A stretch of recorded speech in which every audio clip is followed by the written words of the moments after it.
Queridos amigos, que alegria! Estamos entrando na sua casa pela nossa TV A Caminho da Luz. Hoje com aquele programa que é um programa tão esperado pelos nossos telespectadores. É o programa Estudando e Aprendendo com o livro Os Mensageiros. Esse livro é do espírito de André Luiz e foi escrito pela Lavra Mediúnica de Francisco Cândido Xavier. Antes de nós falarmos um pouquinho do capítulo anterior, que é um capítulo muito interessante, o culto do Evangelho no lar. Tudo bem com você, André Luiz? Tudo bem, querido Sérgio, que alegria em podermos estar iniciando o estudo de mais um capítulo deste livro. Que Jesus nos abençoe, nos ampare, nos fortaleça e convidamos os nossos telespectadores, os nossos ouvintes a entrar em contato conosco. O e-mail do nosso querido Sérgio Vilar é vilarsergio10@gmail.com e o nosso e-mail é vilarandré2@yahoo.com.br. Queridos amigos, nós nos lembramos que na semana passada, no último capítulo, nós estudamos o capítulo do culto do Evangelho no lar e nós tivemos uma visão, através de André Luiz, mais completa do que vem a ser o culto do Evangelho no lar. Conta que Dona Isabel reuniu os 5 filhos e houve um fato interessante. Dona Isabel abriu a Bíblia Sagrada, que é o livro que ela tinha em casa, apesar de eles serem espíritas, mas relembremos que era uma família extremamente pobre. Joaninha, a filha mais velha, pegou um pedaço de jornal, um recorte, contando a história de uma jovem que havia desencarnado pelo suicídio. E depois que ela fez a leitura, a nossa irmã Isabel leu um pedaço da Bíblia quando Fábio Aleto, um espírito de alta envergadura que pertencia ao grupo que ali estava, já que essa casa não era uma casa comum. Era uma casa muito simples, mas uma casa que estava ligada a nosso lar. Era um pronto-socorro de nosso lar aqui na Terra. E ela então fala com os filhos, envolvida pelo espírito de Fábio Aleto, que dá então uma mensagem maravilhosa para que eles pudessem então assimilar. Dos 5 filhos, 4 eram meninas, todas elas vindo de nosso lar. E havia o menino, que esse menino veio de zonas trevosas. E é aí que nós vamos ver agora a continuidade no capítulo de hoje, exatamente a conversa familiar depois do culto do Evangelho no lar. Não é mesmo, André Luiz? É verdade. Hoje nós vamos ver o capítulo 36º, que tem como título Mãe e Filhos. Inicia André Luiz. No comentário evangélico, eu recolhia observações interessantes, tal como no caso de Ismália, quando lhe ouvíamos a sublime melodia. A interpretação de Fábio estava cheia de maravilhas espirituais, que transcendiam a capacidade receptiva de Dona Isabel. A viúva de Isidoro parecia deter tão somente uma parte. Desse modo, as crianças recebiam a lição de acordo com as possibilidades mediúnicas da palavra materna, enquanto que a nós outros se propiciava o ensinamento com maravilhoso conteúdo de beleza. Sempre solícito, o instrutor esclareceu: não se admirem do fenômeno. Cada qual receberá a luz espiritual conforme a própria capacidade. Há muitos companheiros nossos aqui reunidos que registram comentário de Fábio com mais dificuldade que as próprias crianças. Experimentam ainda grandes limitações. É interessante que nós vamos encontrar até no capítulo anterior uma coisa que nos chamou muito a atenção, é que quando Fábio Aleto começa a falar, André Luiz é orientado por Aniceto de que ali tinha 2 plateias espirituais. Uma plateia de um grupo de espíritos mais evoluídos que compõem os trabalhadores daquela casa e um grupo de espíritos sofredores que estão ali para ouvir a mensagem. E o que nos chama a atenção é que a gente ouve muito no movimento espírita as pessoas dizerem assim: os espíritos falam por pensamento.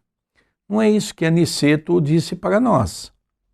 Ele disse para nós, explicou para André Luiz, que os espíritos à altura de Fábio Aleto ouvem a mensagem que ele vai dizer pelo pensamento. E os espíritos abaixo da condição espiritual de Fábio Aleto vão ouvir a mensagem pela boca de Dona Isabel na condição de médium. Então isso é um detalhe muito interessante que vem quebrar aquela ideia que muitos oradores até no movimento espírita fala com referência à questão de que os espíritos conversam pelo pensamento. Não é? André Luiz vem trazer novas informações para todos nós, para que a gente possa compreender como é o mundo espiritual, para que nós possamos ir entendendo gradativamente esse aspecto. Então nós percebemos que há um tom de voz, há uma mensagem que deveria tocar, logicamente, as meninas relembrando o compromisso pela qual trouxe de nosso lar, mas a mensagem específica é para aquele garoto, aquele jovem, aquele menino que ali estava, como diz os portugueses, aquele miúdo, que ali estava para receber essas informações e captá-las, essas informações, para ir mudando a sua maneira de ser, para ir recebendo as informações do amor, já que ele veio de zonas trevosas, ou seja, o espírito repleto de vícios, repleto de mazelas, ainda com muitas tendências para o campo do mal. Isso é uma coisa, André Luiz, muito interessante que nós conseguimos captar nessa primeira parte da sua leitura. Realmente, é uma explicação valiosa que acabamos de obter do nosso querido Sérgio, porque vem desmistificar alguns pensamentos muito arraigados que nós encontramos no meio espírita. Então nós ficamos imaginando, se nós não tivéssemos a mediunidade prodigiosa de Chico Xavier, como nós ainda estaríamos pobres se nós tivéssemos apenas e tão somente com Allan Kardec. Porque Allan Kardec disse muito, Allan Kardec fez muito, mas Allan Kardec fez o que fez em apenas e tão somente 15 anos. A época não comportava mais. Então o nosso querido Chico ampliou, escancarou para todos nós como é que é a vida no mundo espiritual, a reconstituição do cristianismo primitivo, a interpretação dos ensinamentos de Jesus, a compreensão da passagem de Jesus quando esteve em nossos meios. E hoje este livro nos faculta a oportunidade de estabelecermos uma noção mais exata do mundo espiritual, de um lar terreno, de um lar espiritual e do intercâmbio com a nossa colônia espiritual. Continua André Luiz. Havia grande respeito em todos os desencarnados presentes. Fábio Aleto sentou-se em plano superior, ao passo que Isidoro se acomodava junto da esposa, no impulso afetivo do pai que se aproxima, solícito para a conversação carinhosa com os filhos bem-amados. Nesse instante, a pequenina Marieta, que parecia haver atingido os 7 anos, aproveitando o momento de palavra livre, perguntou à mãezinha em tom comovedor: Mamãe, se Jesus é tão bom, por que estamos comendo só uma vez por dia aqui em casa? Na casa de Dona Fausta, eles fazem 2 refeições, almoçam e jantam. Nelly me contou que no tempo de papai também fazíamos assim, mas agora, por que será? A viúva esboçou um sorriso, algo triste, e falou: Ora, Marieta, você vive muito impressionada com essa questão. Não devemos, filhinha, subordinar todos os pensamentos a necessidades do estômago. Há quanto tempo estamos tomando nossa refeição diária e gozando de boa saúde? Quanto benefício estaremos colhendo com esta frugalidade de alimentação? É interessante, André, que aqui nós podemos fazer também alguns comentários, não é? Porque aquela jovem de 7 anos perguntava algo de sublime importância. Por que Jesus permite, mamãe, que nós tenhamos apenas uma refeição por dia, enquanto a nossa vizinha, por exemplo, tem 2 refeições? E nós vamos reparar que quando o André começa a ler essa segunda parte, Isidoro se aproxima da sua esposa, na condição de espírito, para logicamente envolvê-la naquele manto de pensamentos positivos, para dar sempre uma mensagem capaz de tocar o coração daquelas crianças. Vejamos que quando a dor bate à porta de nossa casa, existem 2 caminhos: o caminho da revolta e o caminho da aceitação. Nós chamamos da resignação. Geralmente as pessoas partem para o caminho da revolta, achando que nós fomos abandonados por Deus. Em especial aqueles que não têm uma boa tendência. Nós vamos ver isso um pouco à frente, quando o filho se manifestar. Nós vamos ter uma noção exata do que é um ser trevoso. Mas naquela pergunta ingênua, daquele coração ingênuo, mas um coração bom de uma menina de 7 anos, recebe também uma mensagem de resignação. Ora, minha filha, apesar de nós nos alimentarmos uma vez por dia, todos nós estamos gozando de saúde, todos nós estamos tendo uma refeição por dia, porque tem muita gente que não tem nenhuma. Então nós temos que agradecer a Deus, porque se temos pouco, mas esse pouco tem sido muito para a nossa família. É esse momento de resignação que o Espiritismo convida todos nós, em especial quando a dor bate à porta de nossa casa. Continua a narrativa. Joaninha interveio, acrescentando: mamãe, tem toda a razão. Tenho visto muita gente adoecer por abuso da mesa. Além disso, acentuou Dona Isabel, confortada. Vocês devem estar certos de que Jesus abençoa o pão e a água de todas as criaturas que sabem agradecer as dádivas divinas. É verdade que Isadoro partiu antes de nós, mas nunca nos faltou o necessário. Temos nossa casinha, nossa união espiritual, nossos bons amigos. Convençam-se de que o papai está trabalhando ainda por nós. Nessa altura da palestra, dada a nossa comoção, Isidoro enxugou os olhos úmidos. Noemi, a caçula pequenina, falou em voz infantil: é mesmo, é verdade. Eu vi papai ajudando a segurar o bolo que Dona Cora nos trouxe domingo. Também vi, Noemi, disse Dona Isabel, de olhos vivamente brilhantes. Papai continua auxiliando-nos.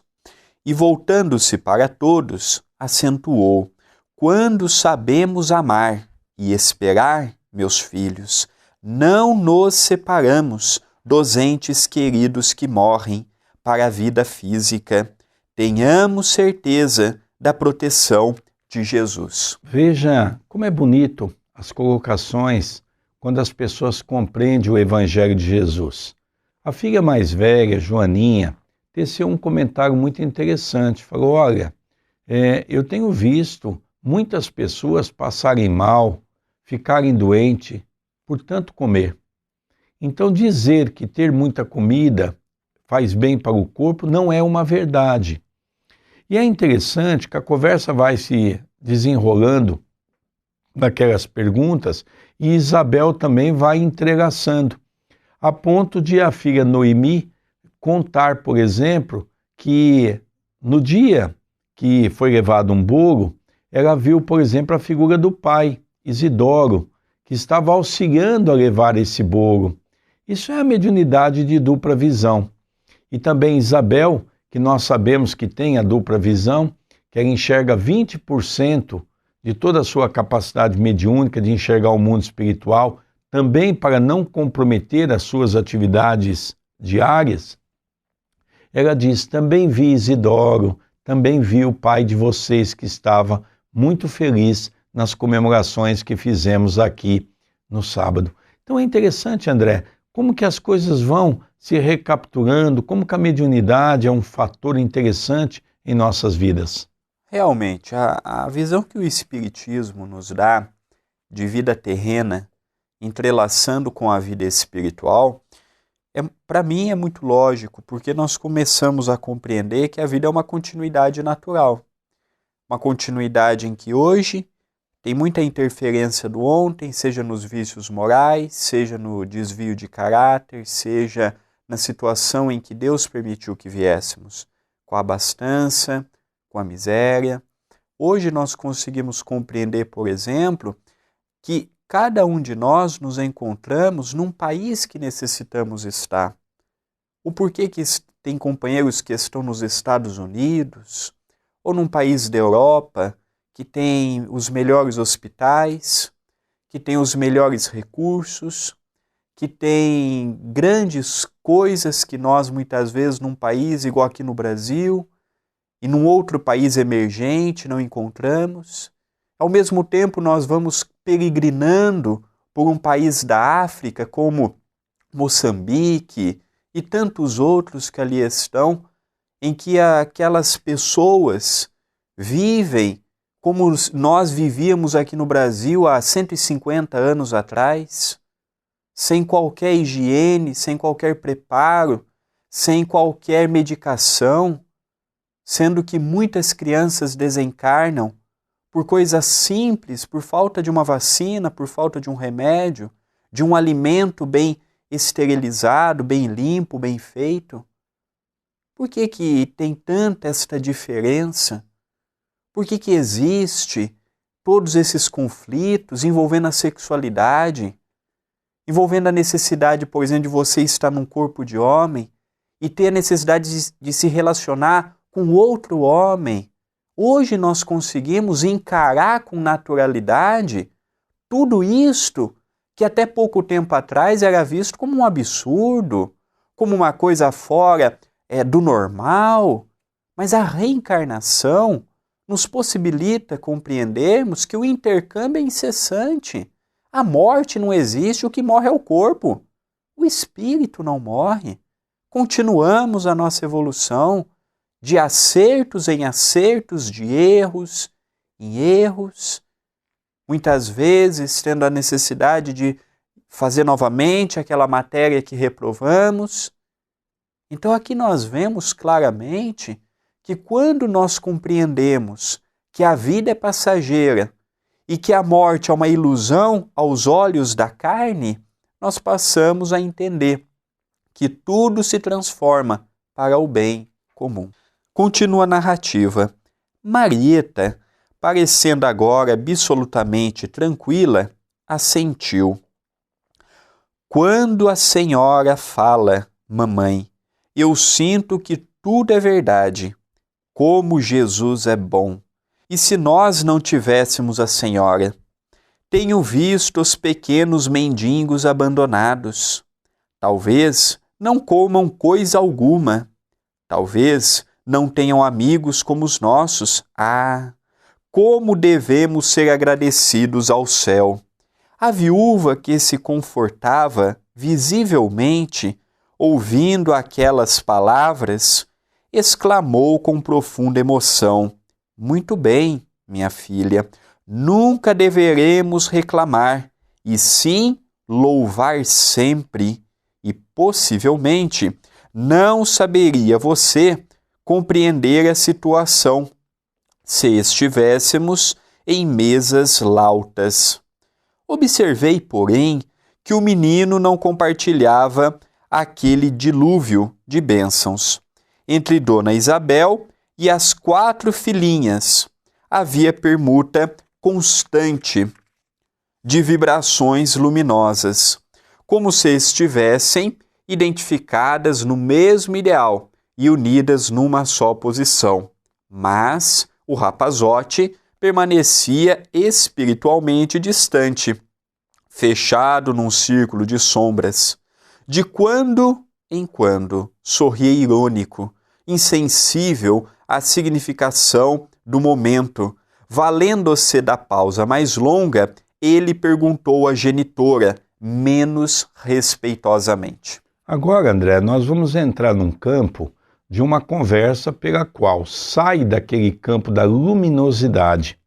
Enquanto as 4 filhinhas trocavam conversas e impressões com a mãe, Dona Isabel, percebia-se que a luz fazia fruir daqueles corações porque estava tratando de uma condição onde a compreensão se fazia no coração de cada uma daquelas meninas.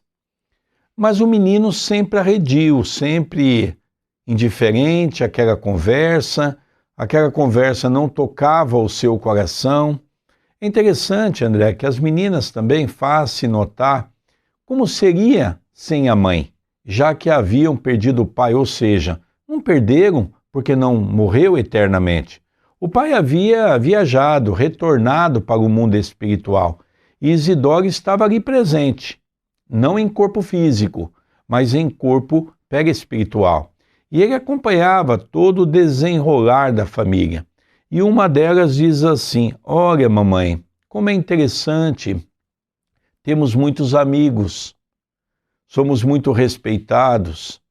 Então eu penso, e se faltasse a senhora? Ficaríamos órfãos, poderíamos estar como essas crianças vivendo uma vida de mendigo à rua. E quem sabe não teríamos sequer uma refeição como nós temos hoje, como Jesus é bom. Mas agora nós vamos entrar, André, naquele campo da rebeldia e nós vamos ver o que é um ser rebelde e o que é um ser que não aceita as situações naturais que a vida nos impõe. E aqui nós vamos notar também o quanto Isabel procurava ser uma mãe atenciosa até mesmo para esse filho que não andava no mesmo diapasão que os outros. Hoje nós vemos pais que trabalham o dia todo, não têm tempo para os filhos, quando chegam em casa estão cansados, sobrecarregados, não dão atenção, não dão sentimento, não dão amor. Então aqui nós vamos ver uma mãe pobre, financeiramente falando, que passava inúmeras dificuldades ao ponto de ter uma única refeição no dia entre almoço e janta, morava num bairro pequeno, num bairro muito carente, e aqui nós vamos ver que em momento algum ela é rígida, mas em momento algum ela perde a serenidade e em momento algum ela perde o equilíbrio. Então isso aqui é um recado também para as mães que estão nos assistindo, para os pais que estão nos assistindo. Porque educação não é a escola que dá, e nem a avó, é a mãe e o pai. Então que nós possamos ver a responsabilidade do que é ser uma mãe aqui na terra, em especial na crosta.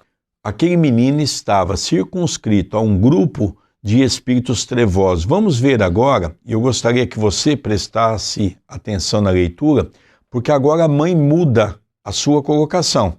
A mãe agora é um pouquinho mais rígida e eu acho que vale a pena nós percebermos como nós temos que realmente tratar as coisas como tem que ser, não é? Sermos fraternos no momento de sermos fraternos e às vezes sermos duros quando a ocasião necessita de uma certa dureza. Vamos acompanhar essa conversa entre o filho e a mãe. Mamãe, que entende a senhora por pobreza? Dona Isabel respondeu muito serena. Creio, meu filho, que a pobreza é uma das melhores oportunidades de elevação a nosso alcance.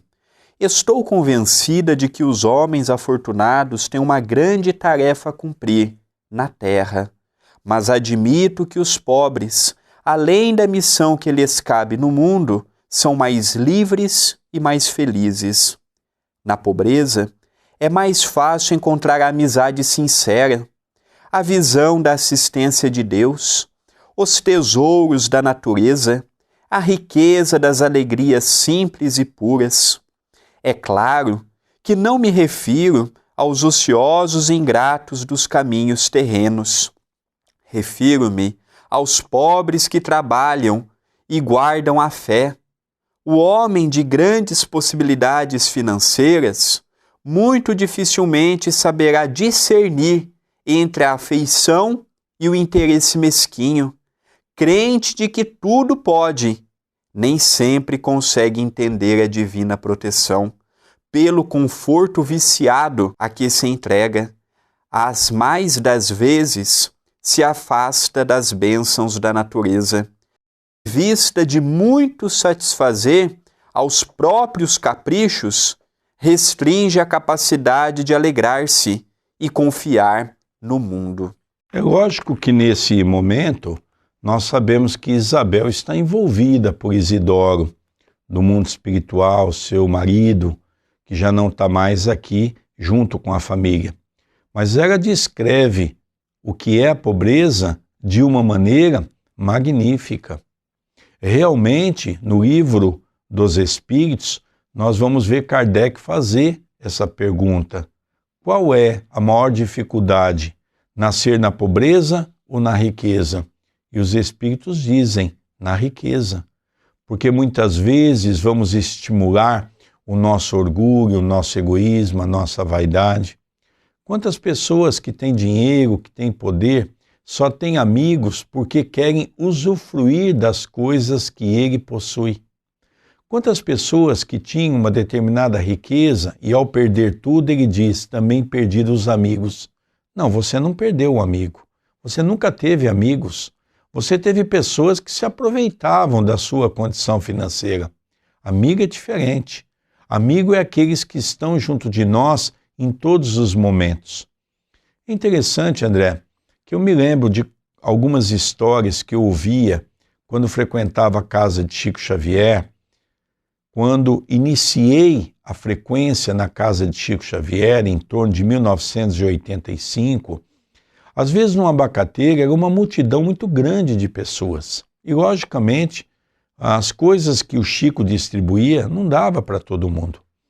E quantas vezes aquelas mães iam chorando, Chico, saí da minha casa, não tem um copo de leite para dar para o meu filho, Chico. Como que eu faço?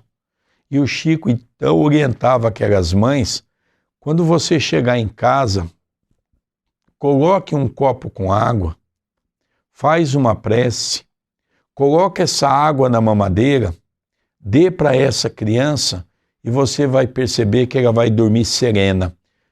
Mas faça uma prece com fé. E o Chico então ensinava isso para as mães. É interessante que eu tive a oportunidade de ouvir alguns depoimentos de algumas mães naquela época, enquanto nós ficávamos ali no Abacateiro, vendo toda aquela movimentação, de toda aquela multidão de pessoas que ali estavam. Então nos chamava muito a atenção desse fenômeno. Por quê? Porque as mães diziam, olha, eu dava água para o meu filho, eles tomavam, pareciam que estavam realmente tomando leite. Eles dormiam, até rotavam. E nós percebemos o quanto a espiritualidade, quando nós temos fé, nos auxilia.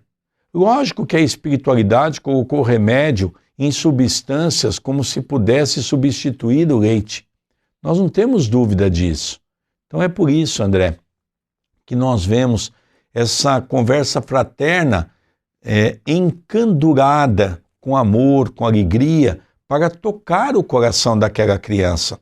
No capítulo 6 do Evangelho segundo o Espiritismo, dos 4 momentos de sofrimento na Terra, nós vamos ver a miséria como primeira, as decepções, dores físicas e perda de entes queridos. A miséria é uma grande provação. Ninguém passa pela miséria se nós não tivermos abusado numa reencarnação anterior com questão aos bens da matéria. Então é sim uma provação muito grande. E é isso, André, que ela tenta colocar para o seu filhinho, que era um filhinho ainda, um menino com um espírito ligado às trevas. Continua a narrativa. Apesar da beleza profunda daquela opinião, o rapazola permaneceu impassível, respondendo algo contrariado. Infelizmente não posso concordar com a senhora. Até os garotos do jardim de infância pensam de modo contrário. Dona Isabel mudou a expressão fisionômica, assumiu a atitude de quem instrui com a noção de responsabilidade e acentuou: não estamos aqui num jardim de infância, meu filho. Estamos no jardim do lar, competindo no saber que as flores são sempre belas, mas que a vida não pode prosseguir sem a bênção dos frutos. Por onde andarmos no mundo, receberemos muitos alvitres da mentira venenosa. É preciso vigiar o coração, Joãozinho, valorizando as bênçãos que Jesus nos envia. O rapazinho, entretanto, demonstrando enorme rebeldia íntima, tornou: a senhora não considera razoável alugar este salão a fim de termos algum dinheiro a mais? Estive conversando ontem com o seu Maciel, quando vim da escola. Ele nos pagaria bem para ter aqui um depósito de móveis. Dona Isabel, de ânimo decidido, respondeu com energia, sem irritação: você deve saber, meu filho, que enquanto respeitarmos a memória de seu pai, este salão será consagrado às nossas atividades evangélicas. Já lhes contei a história do nosso culto doméstico e não desejo que vocês sejam cegos às bênçãos do Cristo. Mais tarde, Joãozinho, quando você entrar diretamente na luta material, se for agradável ao seu temperamento, construa casas para alugar. Mas agora, meu filho, é indispensável que você considere este recanto como algo de sagrado para a sua mamãe. Veja, é interessante que nós vamos percebendo que ela não se irrita, mas que ela, ao mesmo tempo, vai colocando palavras cada vez um pouco mais pesadas dentro daquilo que ela julga ser correto. Lógico, estava totalmente inspirada pelo pai de Joãozinho, Isidoro, que ali estava em espírito, e eles estavam mostrando ao menino que a vida não é dessa maneira. Aquele salão, o pai havia destinado para o culto do Evangelho no lar, onde eles tinham atividades de preces.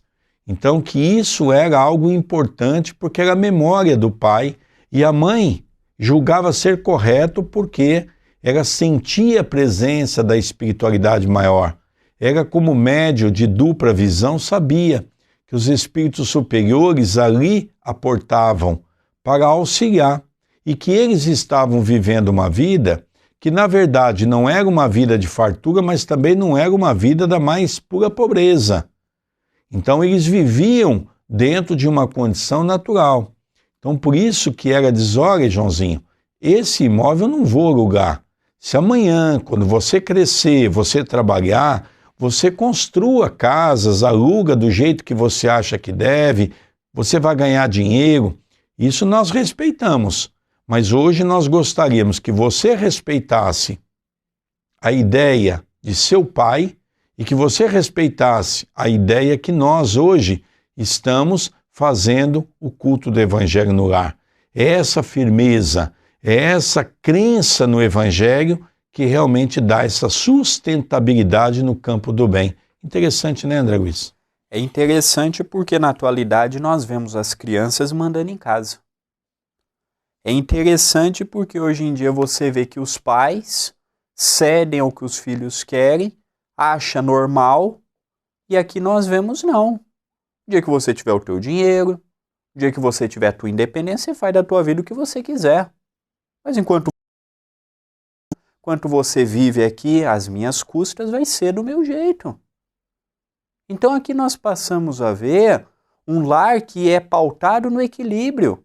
Porque hoje nós vemos a falta de tempo dos pais, então os pais tacam videogame, tacam celulares, tacam computadores para os filhos, mas esquece do sentimento e da firmeza com o amor. Por isso que Jesus disse assim: na hora certa, dizei sim, sim e não, não. Um não que você dá para um filho não é que você está deixando de amá-lo, mas você está educando, você está ensinando. Então nós precisamos rever muitos conceitos, porque hoje nós vemos uma inversão que vem destruindo muitas famílias por conta desta inversão de valores. Agora nós vamos ver uma coisa interessante. Gostaria que você prestasse atenção na continuidade do diálogo, porque o menino não gosta nada da resposta. E ele então agora é um pouco mais incisivo com a mãe.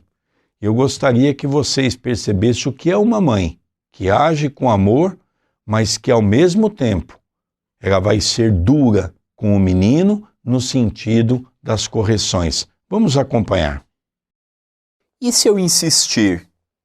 Perguntou mal-humorado o pequeno orgulhoso. A viúva, muito calma, esclareceu firme: se você insistir, será punido, porque eu não sou mãe para criar ilusões perigosas ao coração dos filhinhos que Deus me confiou. Se muito amo a vocês, precisarei incliná-los ao caminho reto. O pequeno quis retrucar, mas a luz emitida pelo tórax de Dona Isabel, ao que me pareceu, confundiu-lhe o espírito rebelde e viu calar-se, a contragosto, amuado e enraivecido. Admirei então profundamente aquela bondosa mulher que se dirigia à filha mais velha como amiga, às filhinhas mais novas como mãe, e ao filho orgulhoso como instrutora sensata e ponderada. Aniceto, que também se mostrava satisfeito, disse-nos em tom significativo: o evangelho dá equilíbrio ao coração. A pequena Nelly, amedrontada, pediu humilde: mamãe, não deixe Joãozinho alugar a sala. A viúva sorriu, acariciou o rostinho da filha e asseverou: Joãozinho não fará isso. Saberá compreender a mamãe. Não falemos mais neste assunto, Nelly. E fixando o relógio, dirigiu-se à primogênita: Joaninha, minha filha, ore agradecendo em nosso nome. Nosso horário está findo. A jovem, com expressão nobre e carinhosa, agradeceu ao Senhor, tocando-nos os corações. É muito interessante a importância de um espírito superior, né? E aquele jovem, ao retrucar: mas e se eu continuar insistindo? Eu vou te punir, Joãozinho, porque eu não estou no mundo para passar a mão na cabeça dos meus filhos quando se encontram errados.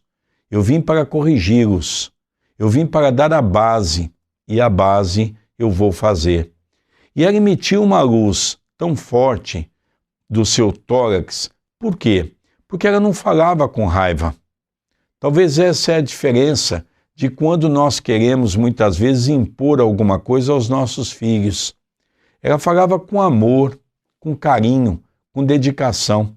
As palavras fluíam de tal maneira que ela apenas olhou para o filho, e o filho olhou para a mãe e foi tentar retrucar quanto a luz dela o envolveu.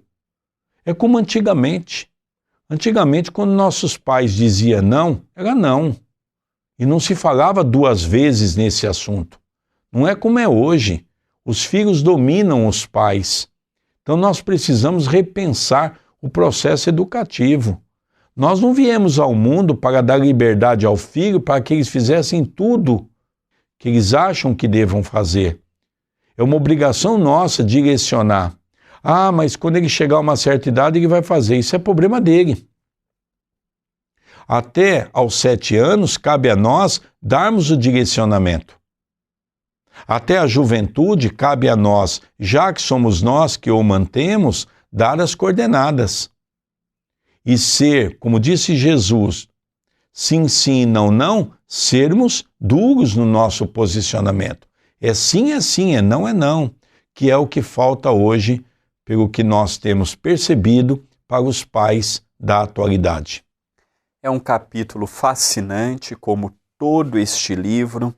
A cada vez que eu e nosso querido Sérgio estudamos este livro, já estudamos algumas vezes e pela primeira vez estamos gravando nesse projeto pela TV A Caminho da Luz, nós descobrimos coisas que nas vezes anteriores nós não tínhamos descobertos. Então é um livro, como todos de Chico Xavier, seja do espírito de André Luiz, de Emmanuel, de Humberto de Campos, seja Neio Lúcio, quem for, são livros que calam fundo em nossos corações. São livros que a espiritualidade superior permitiu que nós tivéssemos acesso para repensarmos, para analisarmos, para vermos se o caminho que estamos seguindo, seja na família, seja no trabalho, seja na sociedade, seja como religioso, se estamos caminhando corretamente. Então, este livro, ele já nos mostrou como é que é um posto de socorro mais próximo da terra, ele já mostrou o meio de locomoção de nosso lar até este posto, deste posto até aqui, já mostrou como é que é um casamento sublimado, que era o caso de Alfredo com Ismália, mas Ismália ainda não tinha condições dali permanecer, e agora nós estamos vendo um lar terrestre. Nós podemos fazer do nosso lar igual é um lar de Dona Isabel, com Isidoro, mas precisa de equilíbrio, serenidade, precisa ter um propósito. Qual o nosso propósito? É interessante, né, que Isidoro, também Isabel e as 4 meninas reencarnaram exatamente de nosso lar, ou seja, estagiaram em nosso lar na última existência. E é muito interessante que a gente percebe que o casal aceitou a proposta de Jesus de receber um filho problemático, para, logicamente, poder dar a ele a base, o caminho. A gente sabe que não é fácil. Como diz no livro Libertação, estamos há 40 mil anos lutando contra a razão. Mas eu queria fazer um convite especial a você. Eu queria fazer um convite para participar no culto do Evangelho do Lar em minha casa. Como funciona? O André Luiz vai explicar passo a passo como você faz para participar do culto do Evangelho no Lar todos os domingos às 18 horas em minha casa. É muito simples, é pelo Facebook. Então você curta a nossa fanpage, procure por André Luiz Chiarini Vilar ou digite o link direto, como você está vendo na sua telinha, facebook.com/André Luiz Vilar 1 de número. E na nossa linha do tempo, às 18 horas, horário de Brasília, se atentem, porque nós estamos com uma audiência muito boa fora do Brasil. É às 18 horas, horário de Brasília. Iniciamos um vídeo ao vivo para os amigos em Portugal, um vídeo em direto com o culto do Evangelho no Lar. E você é o nosso convidado. Queridos amigos, nós estamos encerrando o programa Estudando e Aprendendo com o livro Os Mensageiros. Agradecemos a você pela grande audiência e até a semana que vem. Que Jesus nos abençoe e nos proteja hoje e todo sempre. Um beijo em seu coração.